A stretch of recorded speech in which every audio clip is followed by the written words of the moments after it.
What's going on, y'all? April 10th, daily devotion, titled The Cost of Fighting. Comes out of James 4, 1 through 10. The word says, "Where do wars and fights come from among you?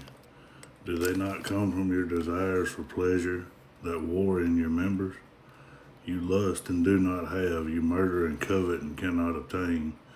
You fight and war, yet you do not have because you do not ask. You ask and do not receive because you ask amiss, that you may spend it on your pleasures. Adulterers and adulteresses, do you not know that friendship with the world is enmity with God? Whoever therefore wants to be a friend of the world makes himself an enemy of God. Or do you think that the scripture says in vain, the Spirit who dwells in us yearns jealously? But he gives more grace. Therefore he says, God resists the proud, but gives grace to the humble. Therefore submit to God, resist the devil, and he will flee from you. Draw near to God, and he will draw near to you. Cleanse your hands, you sinners, and purify your hearts, you double-minded. Lament, mourn, and weep. Let your laughter be turned to mourning, and your joy to gloom. Humble yourselves in the sight of the Lord, and he will lift you up.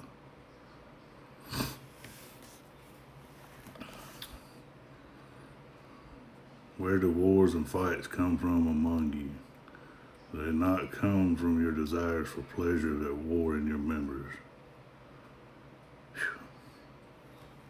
All this fighting and warring going on is just because people are trying to get what they want instead of following this word, loving each other, and doing what they're supposed to do.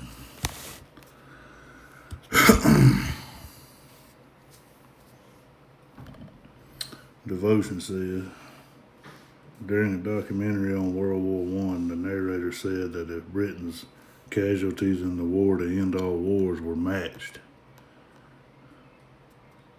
4 abreast past London's War Monument, the processional would take 7 days to complete. This staggering word picture set my mind spinning at the awful cost of war.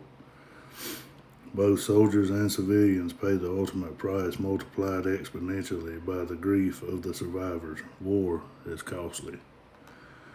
When believers go to war with one another, the cost is also high. James wrote, "What causes fights and quarrels among you? Don't they come from your desires that battle within you?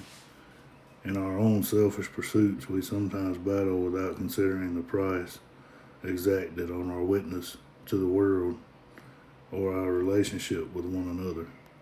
Perhaps this is why James preceded these words with the challenge, "Now the fruit of righteousness is sown in peace by those who make peace." If we are to represent the Prince of Peace in our world, believers need to stop fighting with one another and practice peace.